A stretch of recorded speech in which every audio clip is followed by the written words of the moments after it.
नमस्कार। कहा जाता है कि साहित्य समाज का दर्पण होता है। Literature holds mirror to society. किसी भी युग के, किसी भी देश के साहित्य को अगर आपको समझना है तो उस युग के और उस देश के, उस काल के इतिहास को भी समझना होगा।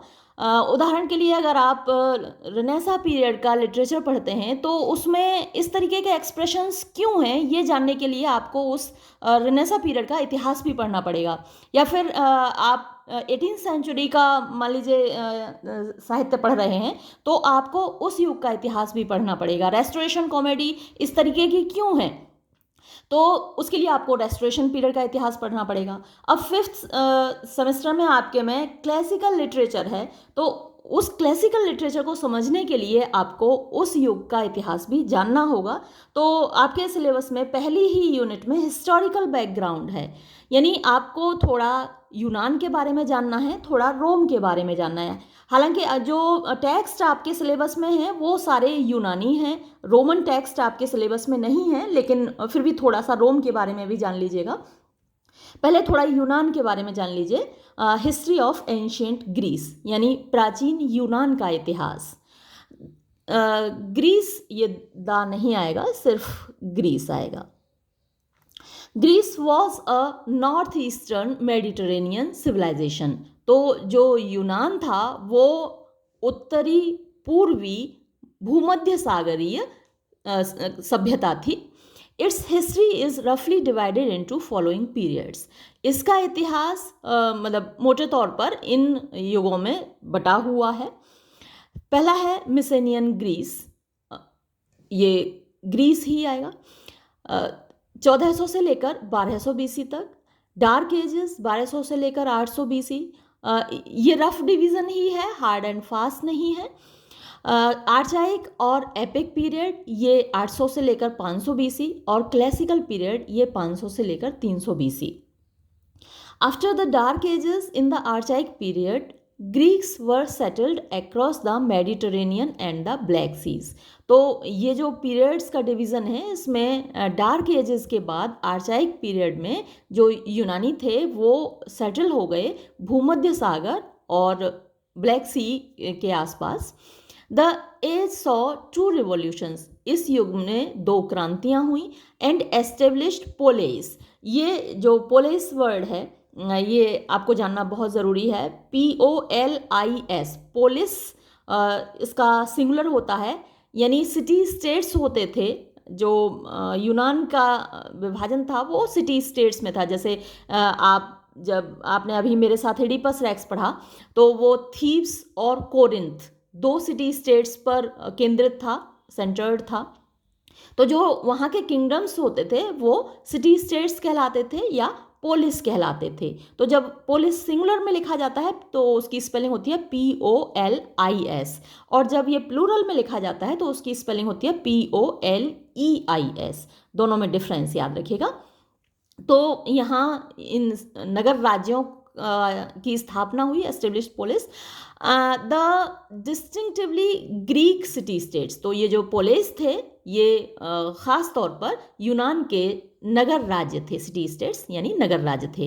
And it ended with the intellectual revolution of classical period. और इसका जो परिणति हुई वो हुई इंटेलेक्चुअल रिवॉल्यूशन जो आई, यानी बौद्धिक क्रांति जो आई ऑफ क्लासिकल पीरियड, यानी क्लासिकल पीरियड की। Athens came out as great city state. तो इस युग का जो एक महान, बल्कि आप महानतम कह सकते हैं, ग्रेटेस्ट भी यहाँ यूज़ कर सकते हैं, महानतम सिटी स्टेट के रूप में एथेंस का उभार हुआ। It was named after patron goddess Athena. ये आपको ज़रूर याद रखना है कि एथेंस का जो नाम रखा गया है, जो नामकरण हुआ है, वो उसकी संरक्षक देवी एथेना के नाम पर हुआ है। एथेना ज्ञान की देवी है और इस ज्ञान की देवी ने एथेंस को अपना बहुत आशीर्वाद दिया, और इसीलिए इसका नाम एथेंस पड़ा। With the help of orator Pericles and other statesman, ये एक महान वक्ता था पेरिक्लीज, इसके बारे में बहुत लिखा गया है। तो इसकी मदद से और दूसरे कई स्टेट्समैन जो राजनयिक थे उनकी मदद से Athens produced economic strength and political fortunes. तो एथेंस एक समृद्ध राज्य बना, राजनीतिक रूप से, आर्थिक रूप से एक बहुत शक्तिशाली पोलिस बना, नगर राज्य बना। It produced many philosophers, Socrates, Plato and Aristotle. इन तीनों से आप परिचित होंगे। जो यूनानी दर्शन है, ग्रीक फिलोसफी, इन तीनों, ये जो तीन हैं आप उनको बैकबोन कह सकते हैं यूनानी फिलोसफी की। सोक्रेटिस से आप परिचित हैं, ये प्लेटो के गुरु थे। सोक्रेटिस ने खुद कुछ नहीं लिखा है। उनका जो पढ़ाने का तरीका था वो गलियों में घूमते रहते थे, कहीं भी युवा लोग उनको मिल जाते थे, बस उनसे डिस्कशन शुरू कर देते थे, कोई भी टॉपिक उठा लेते थे, बातचीत करना शुरू कर देते थे और बहुत पॉपुलर थे। इनके बारे में कहा जाता है कि ये बहुत बदसूरत थे देखने में, लेकिन इंटेलेक्ट के सामने सूरत क्या कीमत रखती है ना। जब आपके पास सीरत होती है तो आपकी सूरत कोई मायने नहीं रखती। तो बदसूरत होने के बावजूद सोक्रेटिस अपने ज़माने में बहुत पॉपुलर हो गए थे। युवा लोग उनके पीछे पीछे घूमते रहते थे, वो सवाल पूछते थे, युवा लोग जवाब देते थे, युवा लोग उनसे सवाल पूछते थे, वो जवाब देते थे। तो बड़े इंटेलेक्चुअल डिस्कशंस हुआ करते थे और इनकी ये पॉपुलैरिटी इनके लिए डेंजरस, इनके लिए बड़ी फेटल प्रूव हुई। लोग इनके खिलाफ हो गए। जो उस वक्त का यूनानी समाज था उसको लगा कि सोक्रेटिस युवा वर्ग को पथभ्रष्ट कर रहे हैं, मतलब कि मिसगाइड कर रहे हैं, और उनके खिलाफ मुकदमा हुआ।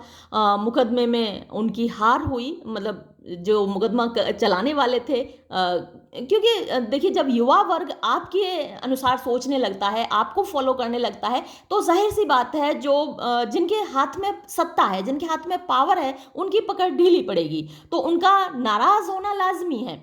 तो उन लोगों ने एक झूठा मुकदमा इनके ऊपर दायर किया और वो मुकदमा उन्हीं को जीतना ही था क्योंकि सत्ता उनके हाथ में थी, और इनको मृत्युदंड दिया गया। मृत्युदंड भी क्या किस तरीके से दिया गया, इनको हेमलॉक पिलाया गया। मैं कई बार इसका जिक्र भी कर चुकी हूँ। जब आपने ओड टू ए नाइटिंगेल पढ़ी थी जॉन कीट्स की, तो वहाँ हेमलॉक का जिक्र आया था और मैंने आपको वहाँ भी पूरी कहानी सुनाई थी सोक्रेटिस की। तो हेमलॉक एक पौधा होता है जिसकी जड़ का रस पीने को दिया जाता है। वो एक टॉक्सिक जूस होता है, उसको थोड़ा सा आप पिए तो नशा हो जाता है और ज़्यादा पी लें तो हमेशा के लिए सो जाते हैं। तो उसको पिलाकर इनको मृत्युदंड दिया गया था। अच्छा, प्लेटो इनके शिष्य थे। प्लेटो ने वो सब लिखा जो सोक्रेटिस ने पढ़ाया था। सोक्रेटिस ने, मैंने जैसा बताया आपको, कुछ नहीं लिखा है, कोई बुक नहीं लिखी है, लेकिन प्लेटो ने वो सारे डायलॉग्स लिखे, है ना। डायलॉग ही तो होते थे, क्वेश्चन आंसर मेथड होता था। तो वो सारे डायलॉग्स प्लेटो ने लिखे हैं अपने गुरु के मरने के बाद। और प्लेटो का रिपब्लिक, उसका एक चैप्टर आपके सिलेबस में है भी। और प्लेटो का जो शिष्य था एरिस्टोटल, वो तो और भी माशाल्लाह था, मतलब अपने गुरु से 4 कदम आगे, है ना। सोक्रेटिस से 2 कदम आगे प्लेटो, तो प्लेटो से 4 कदम आगे एरिस्टोटल था। एरिस्टोटल भी आपके सिलेबस में हमेशा रहता है। इसकी पोइटिक्स बहुत ज़्यादा फेमस है, जिसमें ट्रेजेडी के बारे में डिस्कशन है। बिना पोइटिक्स का जिक्र किए ट्रेजेडी का डिस्कशन पूरा नहीं होता। मैंने 20 चैप्टर्स पोइटिक्स के अपलोड भी किए हैं, हिंदी में और इंग्लिश में, अलग अलग वीडियोज़ में अपलोड किए हैं। आपको कभी वक्त मिले तो उसको पढ़िएगा। तो ये तीनों मास्टर्स हैं, है ना। और ग्रेट ड्रामेटिस्ट वो भी 3 हैं, देखिए यूनान के। जो ऐसा नहीं है कि यही 3 ड्रामेटिस्ट थे, और भी ड्रामेटिस्ट थे, लेकिन ये तीनों बहुत ज़्यादा फेमस हैं। एस्काइलस, सोफोक्लीज और यूरिपिडीज। तो सोफोक्लीज तो आपके सिलेबस में भी है, एडिपस रेक्स मैंने अपलोड किया ही है, वो आपने पढ़ा है। उसके अलावा ग्रेट हिस्टोरियंस, महान इतिहासकार, जिसमें हेरोडोटस और थसीडाइड्स। अच्छा, ये हेरोडोटस जो हम सिकंदर और पोरस की लड़ाई के बारे में पढ़ते हैं, वो हम हेरोडोटस के अकॉर्डिंग ही पढ़ते हैं, है ना। उस लड़ाई में हमें तो लगता है कि पोरस ही जीता होगा, अलेक्जेंडर हारा होगा, लेकिन अब क्योंकि हमारे यहाँ इतिहास नहीं लिखा गया, हेरोडोटस ने जो लिखा है वही हम पढ़ते हैं कि भाई उसमें पोरस हारा था और सिकंदर जीता था। फिर सिकंदर ने पूछा कि बताओ तुम्हारे साथ कैसा व्यवहार होना चाहिए। पोरस ने कहा कि जैसा एक राजा दूसरे राजा के साथ करता है वैसा ही करो, और सिकंदर ने उसको छोड़ दिया। अब देखिए, जिस सिकंदर ने कहीं किसी को नहीं छोड़ा, जहाँ जहाँ वो जीतता गया, लोगों को मारता गया, राजाओं का कत्ल करता गया, देशों को लूटता गया, शहरों को लूटता गया, वो यहाँ आके अचानक ऐसा दयालु कैसे हो गया कि उसने हारे हुए पोरस को छोड़ दिया। तो बहुत संभावना इस बात की है कि महाराज पुरु ने सिकंदर को हराया था और सिकंदर हार के यहाँ से लौटा था झेलम नदी के किनारे से। लेकिन अब भाई हमारे पास प्रमाण नहीं है तो हम हेरोडोटस की बात ही मानते हैं। तो ये दो हिस्टोरियंस वहाँ के बहुत फेमस हैं। These scholars provided cultural and literary treasures to the world. तो इन विद्वानों ने संसार को कल्चरल माने के सांस्कृतिक और लिटरेरी माने के साहित्यिक और ट्रेजर्स खजाने संसार को दिए हैं। और अब थोड़ा सा रोम की हिस्ट्री के बारे में देखते हैं। It is said that Rome was founded by two brothers. ये कहा जाता है कि रोम की स्थापना दो भाइयों ने की थी, रोम्यूलस एंड रेमोस। ये दोनों भाई थे। Who were brought up by a wolf, जिनका पालन पोषण एक मतलब वुल्फ ने किया था, भेड़िए ने किया था। आपको तस्वीरें में मिलेंगी अगर आप सर्च करें तो इन दोनों भाइयों के बारे में। और ये दोनों भाई छोटे छोटे, एक जो फीमेल भेड़िया है उसका दूध पीते हुए दिखेंगे तस्वीरों में। It was a small town on the river Tiber. तो रोम टाइबर नदी के किनारे बसा है, तो छोटा सा एक शहर था टाइबर नदी के किनारे। According to Roman legend, Rome की जो दंत कथाएं हैं उनके अनुसार Romulus killed his brother Remus. Romulus ने अपने भाई रेमोस को मार डाला and became the first king of Rome, और रोम का पहला राजा बना। Who founded the city in 753 BC, जिसने 753 BC में इस शहर की स्थापना की। On the palatine hill, palatine पहाड़ी पर। आफ्टर हिम अंटिल 509 BC, उसके बाद 509 BC तक। इट इज सेड, ये कहा जाता है, दैट 6 मोर किंग्स रूल्ड रोम, 6 और राजाओं ने रोम पर शासन किया। Before it became a Republic, इसके रिपब्लिक बनने से पहले, गणतंत्र बनने से पहले। दो the records of the city were destroyed in 390 BC, हालांकि शहर के जो रिकॉर्ड्स थे वो 390 BC में जला दिए गए। आपको मालूम है हमारे पास भी इतिहास था, हमारे पास भी बहुत किताबें थीं, हज़ारों मैन्यूस्क्रिप्ट थीं, जो मैं अभी आपको बता रही थी कि हमें हेरोडोटस का इतिहास पढ़ना पड़ता है क्योंकि हमारे पास हमारा प्राचीन इतिहास नहीं है। तो बहुत संभावना ये है कि जो कई बार कई आक्रमणों में, विदेशी आक्रमणों में हमारी लाइब्रेरीज़ को आग लगा दी गई। नालंदा यूनिवर्सिटी के पूरे नालंदा यूनिवर्सिटी में आग लगा दी गई, उसके पुस्तकालय में आग लगा दी गई और कई हमारे पुस्तकालय जला दिए गए। तो बहुत सारी मैन्यूस्क्रिप्ट्स उसमें जल गई, है ना। तो अब ऐसा आक्रमण और जगहों पर भी हुआ है, रोम पर भी हुआ है। तो रोम का जो विनाश हुआ 390 में, उसमें बहुत सारी किताबें जल गईं। लेकिन फिर भी the following legendary kings are mentioned in different books, अलग अलग पुस्तकों में इन पौराणिक राजाओं का जिक्र आता है। तो सबसे पहले तो रोमुलस का ही जिक्र आता है, जिसके बारे में आप ऊपर पढ़ चुके हैं, जिसने अपने भाई रेमोस को मारा था, और ये 753 BC से 716 BC तक रहा।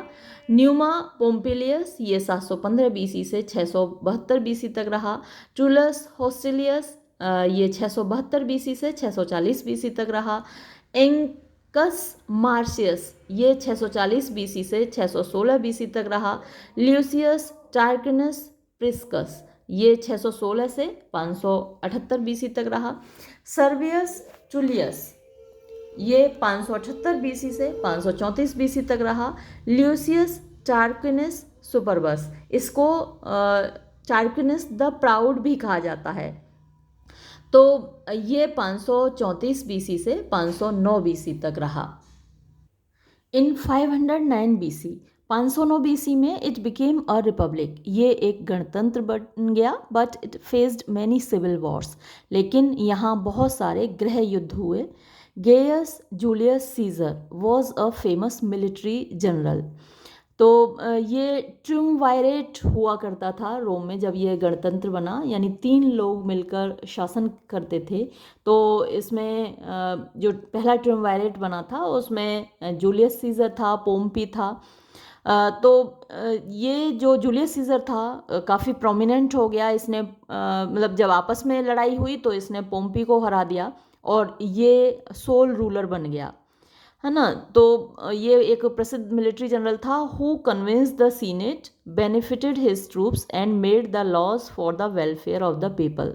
तो उसने अपनी सीनेट को अपने विश्वास में लिया, अपने जो ट्रूप्स से अपनी जो सेनाएं थीं उनको मजबूत किया और लोगों की भलाई के लिए कानून बनाए। But he was assassinated bye Brutus, लेकिन ब्रूटस के द्वारा उसकी हत्या कर दी गई। थोड़ा सा इस बुक में कई सारी मिस्टेक्स भी हैं, मैंने कई जगह सही भी किया है। यहाँ भी ये गेयस जूलियस सीजर इसका नाम था, यहाँ कुछ और दे रखा था। तो यहाँ ये कहना कि ब्रूटस ने उसकी हत्या की, ये गलत है। बहुत सारे लोग थे, एक पूरा समूह था मर्डरर्स का, जिन लोगों ने हत्या की उसकी, जिसमें जो सबसे ज़्यादा प्रोमिनेंट था वो कैशियस था। मैंने जूलियस सीजर नाम से जो शेक्सपियर का ड्रामा है वो पूरा अपलोड किया है, आप लोग उसको पढ़ सकते हैं। अगर रोमन हिस्ट्री पर सवाल आता है तो जूलियस सीजर और उसके बारे में आपको जानकारी होनी चाहिए, तो उस ड्रामा की नॉलेज आपको बहुत ज़रूरी है। तो एक बार आपको वक्त मिले तो वो ड्रामा ज़रूर पढ़िएगा। एंटनी एंड क्लियोपेट्रा नाम से भी एक ड्रामा है विलियम शेक्सपियर का, अनफॉर्चुनेटली मुझे टाइम नहीं मिला, मैं अपलोड नहीं कर पाई हूँ, वो भी आपके लिए पढ़ना बहुत ज़रूरी है। रोमन हिस्ट्री और को बेहतर जानने के लिए आप वो ड्रामा ज़रूर पढ़ लीजिए। तो ब्रूटस के साथ बहुत सारे कॉन्स्पिरेटर्स थे जिन्होंने जूलियस सीजर की हत्या की थी। Octavian his heir and nephew, तो ऑक्टेवियन या फिर ऑक्टेवियस सीजर है इसका नाम, जो कि उसका हेयर माने उत्तराधिकारी और नेफ्यू भतीजा भी था, क्योंकि जूलियस सीजर के कोई बेटा नहीं था तो उसने अपने भतीजे को गोद लिया था, उसको अपना उत्तराधिकारी नियुक्त किया था। Became the emperor of Rome, तो ये रोम का शासक बना and ruled successfully for 45 years after Julius Caesar, और जूलियस सीजर के बाद 45 साल तक उसने सफलतापूर्वक राज किया। हालांकि ये भी ट्रिumvirate का ही सदस्य था। इसका जो ट्रिumvirate बना था वो ऑक्टेवियस सीजर, मार्कस एंटनी और लैपिडस, 3 लोगों से मिलकर इनका ट्रिumvirate बना था। लेकिन जैसा कि जूलियस सीजर के टाइम भी गृह युद्ध हुआ, आपस में लड़ाई हुई, और ये जो बाद वाला ट्रिumvirate बना जिसमें ऑक्टेवियस सीजर और मार्क एंटनी और लैपिडस थे, इन लोगों में भी बाद में आपस में लड़ाई हुई, जिसमें बाद में एंटनी की हार हुई क्योंकि वो दूसरे चक्करों में पड़ गया, इश्क मोहब्बत के चक्कर में। वो जो मिस्र की रानी थी ना क्लियोपेट्रा, उसके लफड़े में पड़ गया, तो उसकी मोहब्बत में बेकार हो गया, इश्क ने गालिब निकम्मा कर दिया। वही हाल एंटनी का हुआ। बहुत काबिल आर्मी जनरल था वो, लेकिन ऑक्टेवियस वो सॉरी क्लियोपेट्रा की मोहब्बत में ऐसा फंसा कि वो युद्ध में हार गया और ऑक्टेवियस जीत गया, और ऑक्टेवियस बाद में अकेला शासक रहा। तो जो ऑक्टेवियस का टाइम है उसको ही ऑगस्टन एज कहा जाता है ना। अगस्त उसने एक नाम अख्तियार किया था, एक नाम अडॉप्ट किया था अपने आप के लिए। आपको मालूम है पुराने राजा महाराजा अपने लिए खुद के लिए नाम अख्तियार कर लेते थे, शहंशाह आलम, सारी दुनिया के शासक जैसे हों, तो इस तरीके के नाम अख्तियार कर लेते हैं। तो ऑक्टेवियस सीजर ने भी जो एक नाम अपने लिए अडॉप्ट किया वो था ऑगस्टस। तो ऑगस्टस सीजर नाम से उसने शासन किया, इसीलिए उसके काल को ऑगस्टन एज भी कहा जाता है। और मैंने जब 18th सेंचुरी के लिटरेचर के बारे में डिस्कस किया था, खासकर जो अलेक्जेंडर पोप का युग है यानी first half of 18th century, तो इंग्लिश लिटरेचर में उस पीरियड को ऑगस्टन एज कहा जाता है। अलेक्जेंडर पोप और उनके साथी अपने आप को इतना महान मानते थे जैसे कि ऑगस्टस सीजर के ज़माने में जो रोमन लिटरेचर था, है ना, उससे अपनी तुलना करते थे। तो बाकी लोग तो उनको नियो क्लासिसिस्ट कहते थे। नियो का मतलब होता है फेक, नकली। तो नकली क्लासिसिस्ट बोलते थे, लेकिन वो अपने आप को ऑगस्टन्स बोलते थे, अपने आप को बहुत महान मानते थे। तो आपको ऑगस्टन एज अगर पूछा जाता है तो उसका मतलब है ऑक्टेवियस सीजर या ऑगस्टस सीजर के ज़माने में रोम में लिखा गया साहित्य, है ना, वो ऑगस्टन लिटरेचर होगा। तो आपकी जो फर्स्ट यूनिट है उसमें टॉपिक्स क्या बनते हैं, मैं सिलेबस तो पहले अपलोड कर चुकी हूँ, आपने वो वीडियो देख ली होगी। हिस्टोरिकल बैकग्राउंड आपकी फर्स्ट यूनिट है, तो उसमें टॉपिक्स बनते हैं history of ancient Greece, history of ancient Rome, ये दोनों मैंने अभी अभी डिस्कस किए टॉपिक्स। एपिक पर मैं अलग से एक वीडियो अपलोड कर चुकी हूँ, वो आपने देख लिया होगा मुझे उम्मीद है। ड्रामा पर अलग से वीडियो अपलोडेड है। Classical Athenian drama, tragedy in classical drama, comedy in classical drama, Roman drama. हालांकि रोमन ड्रामा एक भी आपके सिलेबस में नहीं है, जो आपके सिलेबस में है वो ग्रीक ड्रामा है, सोफोक्लिस का इडिपस रेक्स है, रिपब्लिक है, वो भी ग्रीक लिटरेचर का ही पार्ट है, या फिर इलियड का एक बुक है, तो वो भी ग्रीक लिटरेचर का पार्ट है। लेकिन यहाँ हिस्टोरिकल बैकग्राउंड में आपके लिए थोड़ा सा रोमन हिस्ट्री और रोमन ड्रामा दे रखा है। अब देखते हैं क्वेश्चंस आपसे किस तरीके से पूछे जा सकते हैं। देखिए, जैसे ये क्वेश्चन है, व्हाट इज एन एपिक। तो एपिक वाला वीडियो अगर आपने देखा है, इस क्वेश्चन का जवाब आसानी से आप दे पाएंगे। Illustrate it's growth and it's characteristics. तो इसकी ग्रोथ और इसकी कैरेक्टरिस्टिक्स, इसकी खासियतों के बारे में बताना है। आपने पैराडाइज लॉस्ट अगर मेरे साथ पढ़ा है तो आप उसकी जानकारी इसमें इंक्लूड कर सकते हैं इसके आंसर में। पहले तो आपको एपिक के बारे में बताना है, फिर कुछ एग्जाम्पल्स आपको देने हैं। इलियड ओडिसी के बारे में आप इसमें जानकारी दे सकते हैं। और दूसरा क्वेश्चन है, discuss the birth of tragedy in ancient Greece. तो ट्रेजेडी का जन्म प्राचीन यूनान में कैसे हुआ, इसके बारे में यहाँ आपको बताना है। अभी इसी वीडियो में मैं और इंक्लूड करने की कोशिश करती हूँ इस क्वेश्चन के आंसर को। Right a short note on Athenian city state, ये सवाल आपसे पूछा जा सकता है। ये लॉन्ग आंसर टाइप क्वेश्चंस में भी पूछे जा सकते हैं, शॉर्ट आंसर टाइप क्वेश्चंस में भी पूछे जा सकते हैं। The age of Augustus Caesar, है ना, is known as golden period of Roman literature. तो रोम के साहित्य का स्वर्णिम युग कहा जाता है ऑगस्टस सीजर के युग को। Discuss literary cultures of the period in short. तो संक्षेप में इस युग की साहित्यिक विशेषताएं बतानी है आपको। What is the concept of tragedy. तो ट्रेजेडी पे वीडियो ऑलरेडी अपलोडेड है। अकॉर्डिंग टू अरिस्टोटल, अब यहाँ अकॉर्डिंग टू अरिस्टोटल आपको बताना है। अरिस्टोटल की पोइटिक्स के बारे में अभी मैंने आपको बताया था, और बहुत विस्तार में अरिस्टोटल ने अपनी पोइटिक्स में ट्रेजेडी के बारे में डिस्कस किया है। तो अगर वो वीडियोस आपने देखे हैं तो इसका बेहतरीन आप जवाब दे पाएंगे। तो अरिस्टोटल की अपनी डेफिनेशन है, अपना कंसेप्ट है। Tragedy is an imitation of an action that is serious, complete end of a certain magnitude. काफ़ी लंबी डेफिनेशन है, तो वो डेफिनेशन अगर आप याद कर लें और थोड़ा सा उसको डिस्कस कर दें तो इस क्वेश्चन का बहुत अच्छा सा जवाब आपका तैयार हो जाएगा। और short answer type question same तरीके से हो सकते हैं, और ऑब्जेक्टिव टाइप क्वेश्चंस भी जो आपका सेक्शन ए होगा उसमें मल्टीपल चॉइस क्वेश्चंस भी आ सकते हैं। और अब देखिए classical Athenian drama. In Greece the cult of drama was originated in 5th century as elsewhere, stemming from religious festivals. तो सभी जगह ड्रामा की जो उत्पत्ति हुई है वो धार्मिक त्योहारों से हुई है, तो वैसा ही यूनान में भी हुआ, और 5th century BC के आसपास हुआ।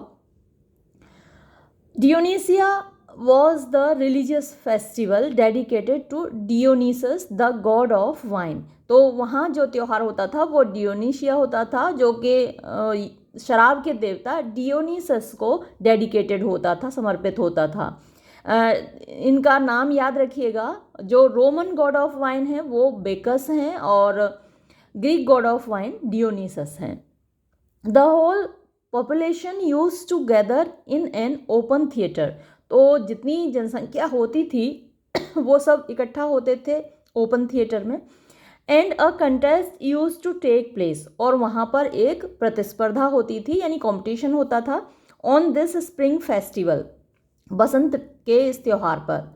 Sophocles, Escalus and यूरिपिडीज were the 3 ट्रेजेडियंस। तो ये 3 महान ट्रेजेडियंस थे, इनका नाम पहले भी आ चुका है। ऑन दिस फेस्टिवल, इस त्योहार पर 4 plays were performed by 1 writer. तो एक लेखक के 4 नाटक परफॉर्म किए जाते थे, मंचन होता था उनका। They could be 3 tragedies either independent of each other और ट्रायोलॉजी।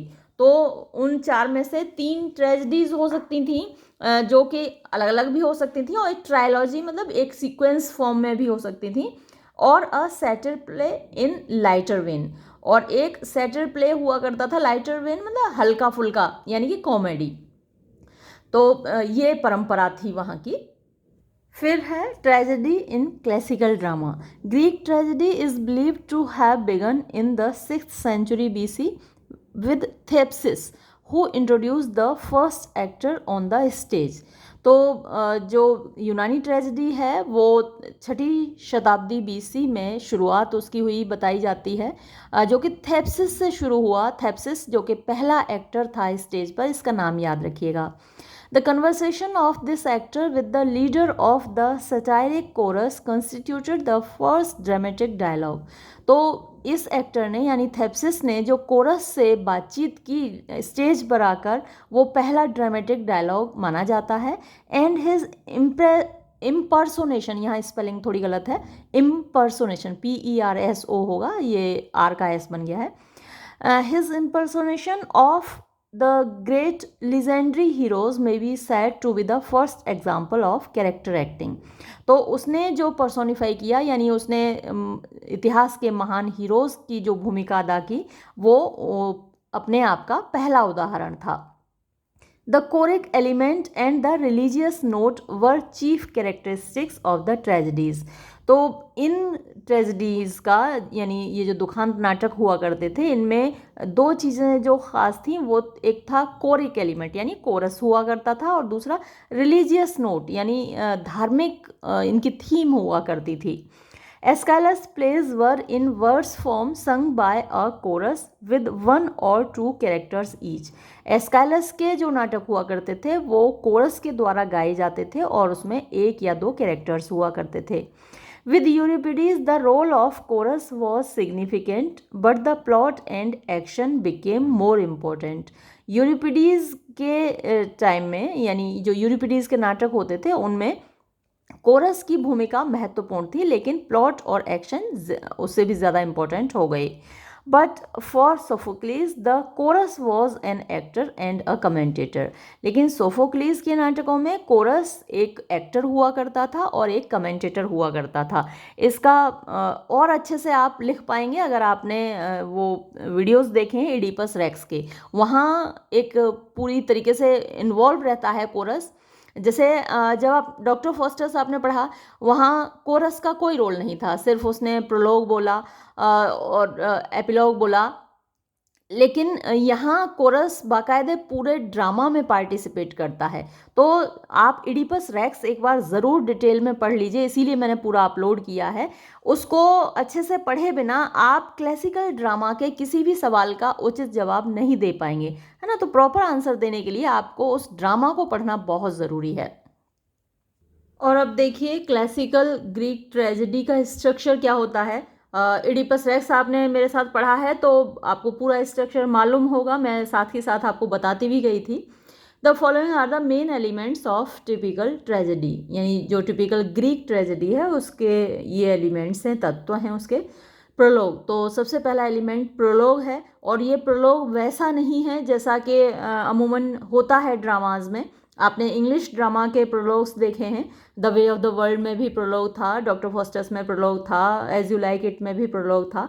तो उस तरीके का प्रोलोग नहीं है ग्रीक ड्रामा का। वहाँ जो इंग्लिश ड्रामा में आप प्रोलोग देखते हैं, वहाँ कोई एक कैरेक्टर उसको बोलता है या फिर कोरस उसको बोलता है। लेकिन यहाँ प्रोलोग में बाकायदे एडिपस भी था और डायलॉग्स थे, कैरेक्टर्स बाकी भी थे। तो प्रोलोग यहाँ पर ओपनिंग सीन होता है, the opening seen in which the background of the story is established. तो यानी शुरुआत का दृश्य जिसमें कि इस कहानी की पृष्ठभूमि स्थापित की जाती है। Usually by a single actor और in a dialogue between two actors. तो कभी कभी अकेला एक एक्टर होता है या फिर दो एक्टर्स के बीच में डायलॉग होता है यहाँ पर। फिर दूसरा जो इसका पार्ट है वो है parodos, the entrance of the chorus. तो ये ओपनिंग कोरिकोड होती है पैरोडोस, तो यहाँ पर कोरस एंट्री करता है, प्रवेश करता है स्टेज पर, यूजुअली चांटिंग अ लिरिक, प्रायः एक लिरिक वो गाता हुआ आता है, which bears some relation to the theme of the play, जिसका इस नाटक की थीम से, विषय वस्तु से संबंध होता है। फिर एपिसोड, तो जैसे अपने ड्रामास होते हैं इंग्लिश वाले, उनमें एपिसोड्स होते हैं, उनमें एक्ट्स होते हैं, उसी प्रकार यहाँ पर ग्रीक ड्रामा में एपिसोड्स होते हैं। The counter part of the modern act और सीन, यानी आधुनिक युग में जो नाटक होता है उसमें एक्ट्स होते हैं, सीन्स होते हैं, उसी प्रकार उसी का प्रतिरूप है episode. In which the plot is developed, जिनमें के प्लॉट डेवलप होता है, यानी जो कहानी है, सीक्वेंस ऑफ इंसिडेंट्स है, वो विकसित होता है through action and dialogue, action के माध्यम से और डायलॉग्स के माध्यम से, बिटवीन द एक्टर्स, जो एक्टर्स हैं, अभिनेता हैं, उनके बीच में, with the chorus sometimes playing a minor role. तो जिसमें कभी कभी कोरस का रोल माइनर होता है, छोटा होता है, हालांकि इडिपस रेक्स में आपने देखा उसका काफ़ी रोल था।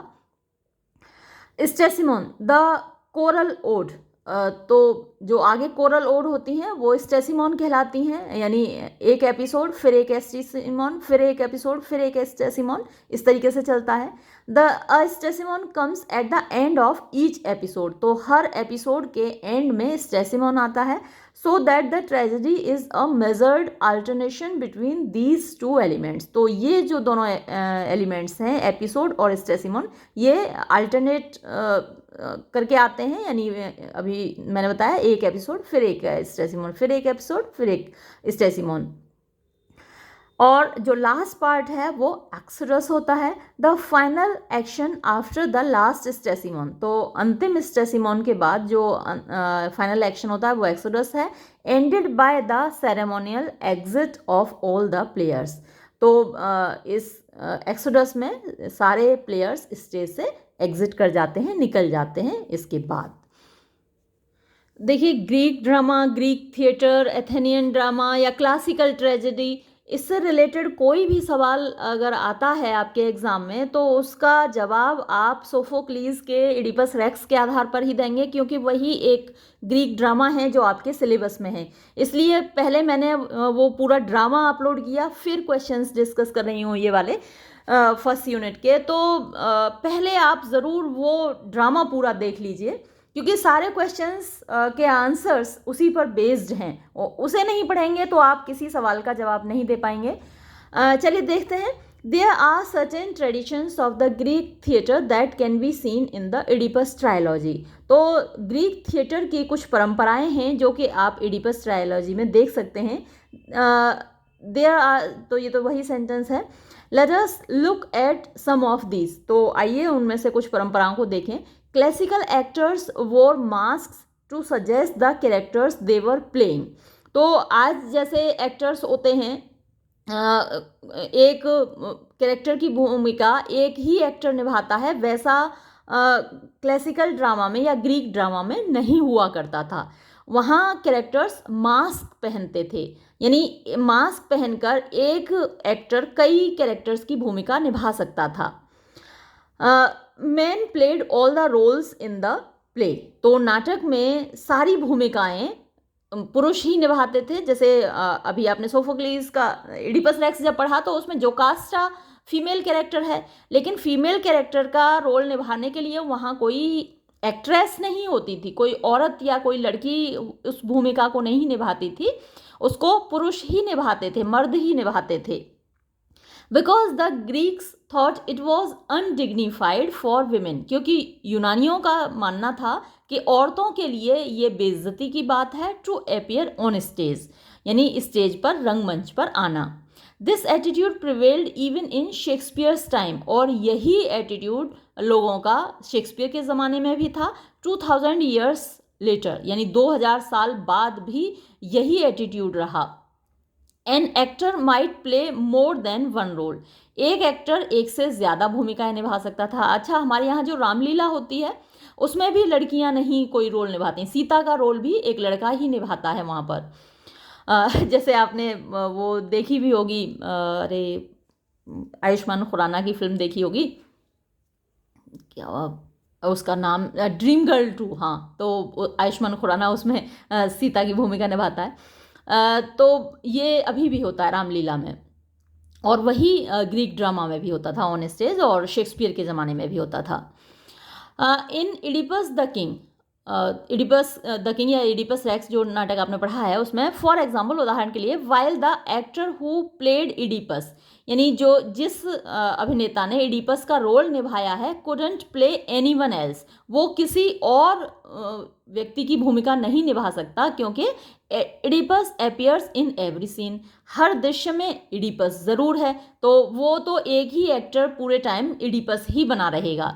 लेकिन the actor who played Creon, जिस अभिनेता ने क्रियोन की भूमिका निभाई है, who appears only in the first and last scenes, तो क्रियोन पहले और आखिरी दृश्यों में ही दिखाई देता है, तो वो क्या कर सकता था, could have doubled in smaller roles like the first messenger और द शेफर्ड, तो वही अभिनेता अगले 2 रोल और निभा सकता था, पहले मैसेंजर के रूप में और शेफर्ड के रूप में।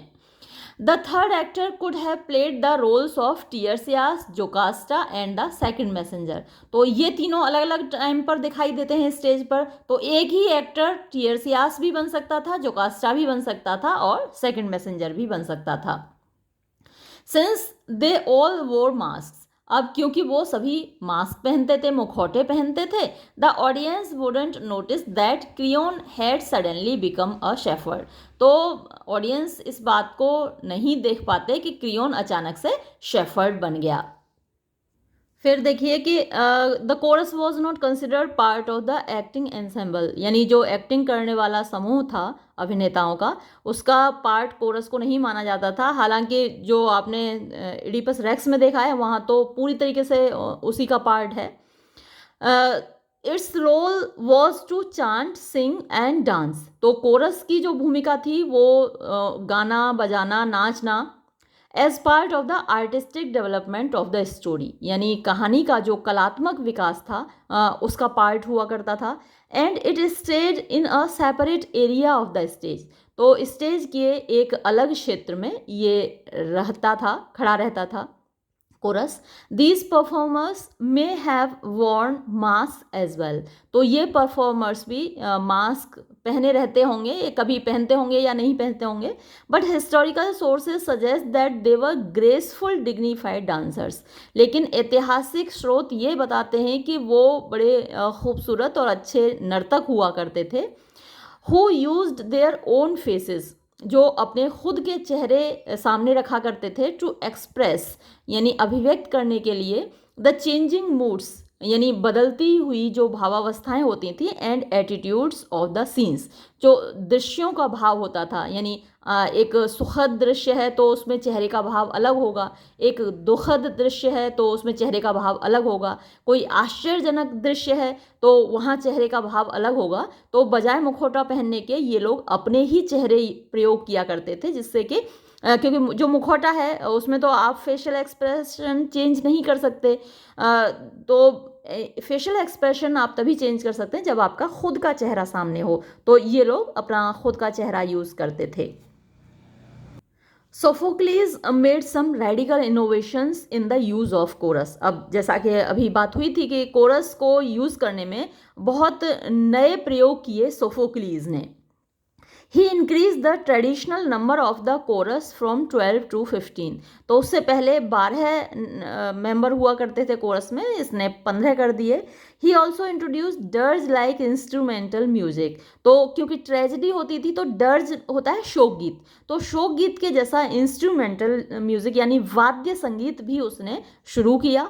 प्रोबेबली, संभवतः, प्लेड ऑन अ फ्लूट और लायर, जिसको फ्लूट या लायर पर बजाया जाता था, to underscore the choral chanting and singing, यानी जो कोरस गा रहा है, जो गुनगुना रहा है, गीत गा रहा है, तो उसके साथ लयबद्ध करने के लिए, उसमें बैकग्राउंड म्यूजिक देने के लिए ये वाद्य यंत्रों का प्रयोग किया जाता था। इन अदर ग्रीक ड्रामा, दूसरे यूनानी ड्रामा में, the chorus usually commented only on the action. Chorus प्रायः एक्शन पर केवल कमेंट किया करता था, अपनी टिप्पणी किया करता था, और प्रोवाइडेड ट्रांजिशंस बिटवीन सीन्स, या फिर एक दृश्य से दूसरे दृश्य में जो परिवर्तन होता था उसको उपलब्ध कराता था। इन इडिपस द किंग, लेकिन इडिपस रेक्स जो आपने ड्रामा पढ़ा है, उस ड्रामा में हाउएवर, किंतु Sophocles gave the chorus a much more active role. Sophocles ने कोरस को एक बड़ी सक्रिय भूमिका प्रदान की है, एज द आइडियल स्पेक्टेटर, एक आदर्श दर्शक के तौर पर, एंड एज द और वॉइस ऑफ द थीवन सिटीजन्स, और वो थीव्स के लोगों की आवाज़ बना हुआ है। The relationship of the chorus to Oedipus will therefore be an important gauge of his moral progress throughout that play. तो कोरस और इडिपस का जो संबंध है वो पूरे नाटक में एक पैरामीटर रहेगा, एक माप रहेगा इडिपस की मॉरल प्रोग्रेस का, यानी उसकी नैतिक प्रगति का। फिर देखिए, the Greek theatre was built in the open air, तो खुला हुआ होता था रंगमंच, and was generally quite large, और प्रायः बहुत बड़ा होता था। The theatre of Dionysus at Athens for example had more than 17,000 seats. तो ये जो थिएटर था डियोनिसस का एथेंस में, उसमें 17,000 से ज़्यादा बैठने के स्थान थे। The theatres were usually built on hollowed out hillsides. तो जो थिएटर्स प्रायः बना करते थे वो खोखली पहाड़ियों के में बना करते थे, and in spite of their size had excellent acoustics, और इतना बड़ा उनका साइज था, यानी इतने लोग बैठ सकते थे, इसके बावजूद वहाँ जो आवाज़ की व्यवस्था थी, है ना, कि आवाज़, इस तरीके के म्यूज़िक सिस्टम्स तो थे नहीं, वूफर साज तो इतनी दूर दूर रख देते हैं, कितना भी बड़ा पंडाल हो उसमें आवाज़ पहुंच जाती है, लेकिन इतने पर भी उनकी जो आवाज़ की व्यवस्था थी वो बहुत शानदार थी, so that words spoken by the performers could easily be heard in all the sections. तो अभिनेताओं के द्वारा जो शब्द बोले जाते थे वो सभी जगह सुने जा सकते थे, इस तरीके से उन्होंने आवाज़ की व्यवस्था कर रखी थी। फिर देखिए, द थिएट्रॉन, ये शब्दावलियाँ आप याद कर लीजिए, ये जो वोकेबलरी है, ये जो टर्म्स हैं, ये याद कर लीजिए, मल्टीपल चॉइस क्वेश्चंस में या very short answer type questions में आपसे पूछे जा सकते हैं। थिएट्रॉन क्या था? द थिएट्रॉन वॉज द एरिया, वो क्षेत्र था, इन विच द ऑडियंस सेट, जहाँ दर्शक बैठा करते थे। It was shaped like a horse shoe, तो इसकी जो बनावट थी वो घोड़े की जो मतलब खुर होता है उसके जैसा था, घोड़े की नाल के जैसा था। And had rose of stone seats rising upward and backward in tears, तो यहाँ पर कतारें होती थीं कुर्सियों की, और वो पत्थर की बनी हुई होती थीं, ऊपर की ओर उठती हुई, पीछे की ओर जाती हुई कतारें हुआ करती थीं। In the first row were stone thrones for the principal citizens, तो जो पहली कतार होती थी वो जो मुख्य नागरिक होते थे, बड़े बड़े लोग होते थे, उनके लिए हुआ करती थी।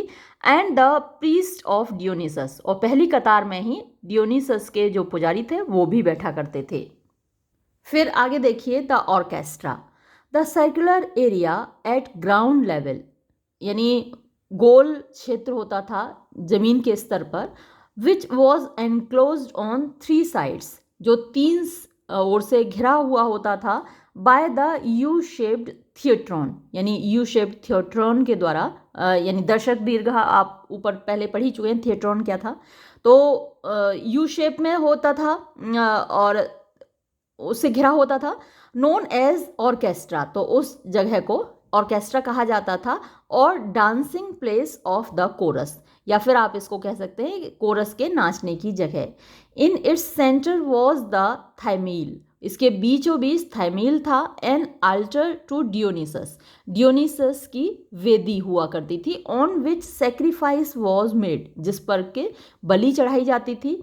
And which was sometimes used as stage proper during plays, और कभी कभी इसको स्टेज के रूप में ही प्रयोग किया जाता था नाटकों के दौरान। The chorus assembled in the orchestra, chorus orchestra में इकट्ठे होते थे, यानी कोरस के जो सदस्य होते थे। After marching in through right और लेफ्ट पैरोडोस, यानी राइट और लेफ्ट पैरोडोस से निकलते हुए, और एंट्रेंस पैसेज, तो जो उनके एंट्रेंस पैसेज हैं उनके नाम ये भी पैरोडोस दिए हुए। पैरोडोस आप पहले भी पढ़ चुके हैं। पैरोडोस क्या था, ओपनिंग जो ओड होती थी उसको भी पैरोडोस बोलते थे। And remain there during the rest of the performance, और वो पूरे बाकी के नाटक के दौरान वहीं पर रहते थे कोरस के सदस्य। The flute player and occasional harpist who provided musical accompaniment for the tragedies generally sat in a corner on the orchestra, यहाँ और की बजाय on होना चाहिए। तो ये जो फ्लूट प्लेयर होते थे, जो वाद्य यंत्र बजाते थे, वो भी वहीं एक कोने में बैठ जाया करते थे ऑर्केस्ट्रा पर ही। फिर है द स्कीन, ये भी एक इम्पॉर्टेंट टर्म है आपके लिए। On the side of the orchestra, orchestra की एक ओर, which form the open end of the theatron, जो कि थिएट्रॉन का खुला हुआ भाग था। स्टूड अ वुडन स्ट्रक्चर, यहाँ पर एक लकड़ी का स्ट्रक्चर हुआ करता था जिसका नाम होता था द स्कीन, और सीन बिल्डिंग, या फिर सीन बिल्डिंग कह सकते हैं। This was a dressing room for the actors, ये एक्टर्स के लिए, अभिनेताओं के लिए ड्रेसिंग रूम हुआ करता था। यहाँ अपनी ड्रेस चेंज करना, मास्क चेंज करना, वो काम करते थे।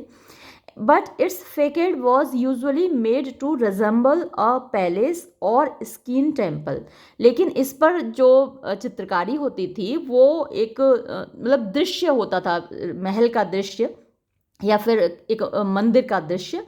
And it served as a backdrop for the action, तो जो एक्शन चल रहा है, जो नाटक चल रहा है, उसकी बैकग्राउंड के रूप में भी ये काम करता था, पृष्ठभूमि का काम करता था ऑफ द प्ले, नाटक की। The 3 doors of the skin were used for entrances and exits, तो इसके 3 दरवाजे हुआ करते थे स्कीन के, जो कि एंट्रेंस और एग्जिट के काम आते थे, यानी यहीं से एक्टर्स घुसते थे, एक दरवाजे से घुसना और दूसरे से बाहर जाना, ये इन्हीं दरवाजों से होता था। फिर है प्रोसेनियम, ये क्या था? The proscenium was the level, यहाँ थोड़ा सा मिसप्रिंट मुझे लग रहा है, एरिया होगा यहाँ पर, AREA, गायब है यहाँ से। तो proscenium was the level area, यानी समतल स्थान था proscenium, in front of the skene, skene के सामने, on which most of the play's action took place, जहाँ पर इस नाटक का ज़्यादातर एक्शन हुआ करता था। Though at times the actors might move to the orchestra, हालांकि कभी कभी एक्टर्स ऑर्केस्ट्रा की तरफ चले जाते थे, और even to the roof of the skene, और या फिर जो स्कीन थी उसकी छत पर भी चले जाते थे। छत पर क्यों जाते थे? अच्छा, यहाँ पर दे रखा नहीं है क्या? देखिए, जो जैसे देवी देवताओं के दृश्य दिखाने हैं, तो वो तो ज़मीन पर रहते नहीं, वो तो स्वर्ग में कहीं रहते हैं, है ना। तो जो आसमान के दृश्य दिखाने हैं, डिवाइन सीन्स दिखाने हैं, दैवीय दृश्य दिखाने हैं, तो उसके लिए क्या है, थोड़ा ऊपर का एरिया चाहिए, ज़मीन से ऊपर का, तो वो इसलिए छत पर चले जाते थे। There was no stage but the proscenium may have been raised 1 step higher than the orchestra and there was no curtain. तो कोई मतलब ख़ास जो रंगमंच नहीं हुआ करता था, प्रोसेनियम को थोड़ा सा एक कदम ऊपर चढ़ा दिया जाता था ऑर्केस्ट्रा से, और पर्दे नहीं होते थे वहाँ पर। फिर है a few items of technical requirement were available for special effects. तो विशेष प्रभाव पैदा करने के लिए अभी भी तो फिल्मों में आप देखते हैं ना स्पेशल इफ़ेक्ट्स डाले जाते हैं, तो उसी तरीके से स्पेशल इफ़ेक्ट्स उस ड्रामा में भी डाले जाते थे, तो कुछ ख़ास तकनीकी चीज़ें प्रयोग की जाती थी। These included devices for imitating lightning. तो मान लीजिए बिजली कड़कने का दृश्य दिखाना है तो उसके लिए डिवाइस चाहिए होती थी, वो प्रयोग की जाती थी वहाँ पर। And the sound of thunder, यानी बादल गरजने की आवाज़ पैदा करनी है तो उसके लिए हुआ करती थी डिवाइस।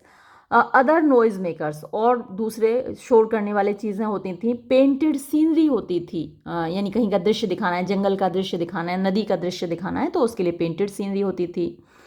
द एक्लिमिना, ये क्या है भाई? अ व्हील्ड प्लेटफॉर्म, यानी एक व्हील्ड प्लेटफॉर्म होता था, पहिए वाला प्लेटफॉर्म होता था चबूतरा, which was rolled out of the skin, जो कि स्कीन के बाहर उसको रोल किया जाता था, to reveal a tableau of action.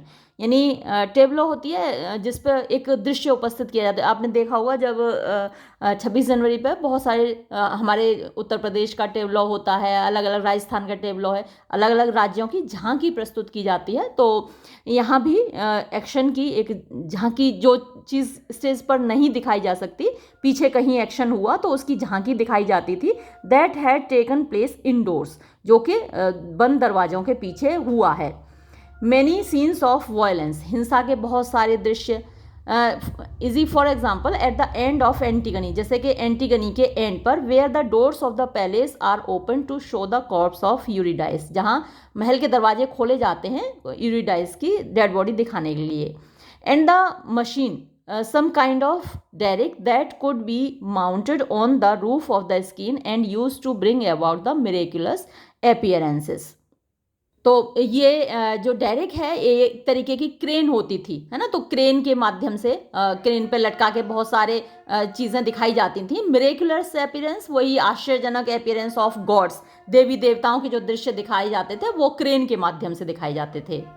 और अच्छा, इसीलिए जो ग्रीक गॉड्स गॉडेसेस इसमें पार्टिसिपेट करते थे उनके लिए वर्ड जो आता था ड्यू एक्स मशीन आता था, क्योंकि जो मशीन थी या क्रेन थी उसके माध्यम से उनको दिखाया जाता था। फिर है the actors performed in elaborate formal costumes, यानी जो एक्टर्स थे, यहाँ देख लीजिए क्योंकि यही हेडिंग फिर यहाँ रिपीट हो रहा है कि जो एक्टर्स थे वो बहुत तड़के वाले कॉस्ट्यूम्स पहना करते थे, चमकीले भड़कीले, एंड वोर मास्क, और मास्क पहना करते थे, that highlighted the dominant traits of the character that they were impersonating, यानी वो जिस व्यक्ति की भूमिका निभा रहे हैं उसकी ट्रेड्स, उसकी खासियतें उस मास्क के माध्यम से दिखाई देती थीं। All members of the cast were male, तो ये बात तो पहले ही हो चुकी है, जो कास्ट हुआ करती थी यानी जो एक्टर्स हुआ करते थे वो सारे पुरुष हुआ करते थे, मर्द हुआ करते थे। They had to be competent singers, एक और खासियत उनके अंदर होनी चाहिए थी कि वो सारे अच्छे गायक भी होने चाहिए थे। जैसे पहले आपने देखा होगा सारी जो एक्टर्स और एक्ट्रेसेस होती थी वो गायक भी होते थे, जैसे सुरैया थी, बहुत अच्छी गायिका भी थी और बहुत अच्छी एक्ट्रेस भी थी, नूर जहाँ थी बहुत अच्छी गायिका भी थी, एक्ट्रेस भी थी। या फिर जो टुनटुन है ना, जिनको आप जानते हो, वो पहले उमा देवी नाम से थी और गाती भी थी उमा देवी नाम से और एक्टिंग भी करती थी। तो ये खासियत पहले से ही रही है, यानी जो एक्टर्स हैं उनको सिंगिंग भी आनी चाहिए। As well as actors, because many of their lyrical lines were chanted to music, क्योंकि उनकी बहुत सारी कविता की पंक्तियाँ होती थीं, यानी ये जो ड्रामा होता था वर्स ड्रामा होता था। जैसे शेक्सपियर का ड्रामा भी है, वो भी वर्स ड्रामा है, ब्लैंक वर्स में लिखा हुआ है आइमिक पेंटामीटर में। तो इनकी बहुत सारी लाइनें उनको म्यूज़िक के साथ गानी भी होती थीं, तो इसलिए ये लोग अच्छे गायक भी हुआ करते थे। The mode of acting seems to have been conventional, यानी जो उनका एक्टिंग का तरीका था वो परंपरागत था, and stylized rather than naturalistic, और स्टाइलिस्टिक होता था नेचुरल होने की बजाय। But it could not have been too artificial, लेकिन बहुत ज़्यादा ये बनावटी भी नहीं हो सकता था, since many scenes for lively realistic action. यहाँ पर कुछ सेंटेंस में गड़बड़ है, फॉर की बजाय यहाँ फॉर्म्ड आप लगा देंगे तो सेंटेंस सही हो जाएगा, है ना, क्योंकि बहुत सारे दृश्य जो थे वो फॉर्म्ड माने बनते थे, होते थे। लाइवली यानी सजीव, रियलिस्टिक माने वास्तविक एक्शन दिखाया करते थे, तो वो आर्टिफिशियल ज़्यादा नहीं कर सकते थे। फिर है tragic performance was a blending of drama, poetry, music and dance to create a solemn yet entertaining action act of devotion to the gods. तो जितनी ये ट्रेजिक परफॉर्मेंस थी वो क्या थी अब ब्लेंडिंग, ब्लेंडिंग क्या होता है, मिक्सचर होता है, एक मिश्रण होता था ड्रामा का, नाटक का, पोइट्री का, कविता का, संगीत का, नृत्य का, जिससे कि एक ऐसा एक्ट बन जाए, एक ऐसा दृश्य पैदा हो जाए जो कि देवताओं के प्रति डिवोशन से भी भरा हुआ हो, भक्तिभाव से भी भरा हुआ हो, और साथ ही लोगों के लिए एंटरटेनिंग हो, उनके लिए मनोरंजन का साधन भी बन जाए।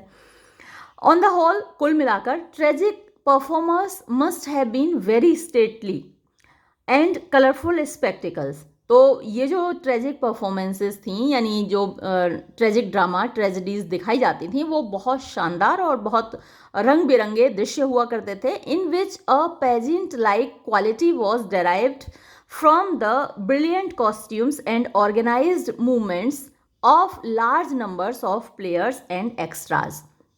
तो एक रंग बिरंगा सा दृश्य वहाँ पर उपस्थित होता था, जिसमें जो एक्टर्स थे उनकी बहुत खूबसूरत पोशाकें हुआ करती थीं, ऑर्गेनाइज्ड यानी उनका एक संगठित मूवमेंट हुआ करता था, उनकी जो एक्टिविटीज़ होती थी बड़ी सिस्टमेटिक और ऑर्गेनाइज्ड हुआ करती थीं।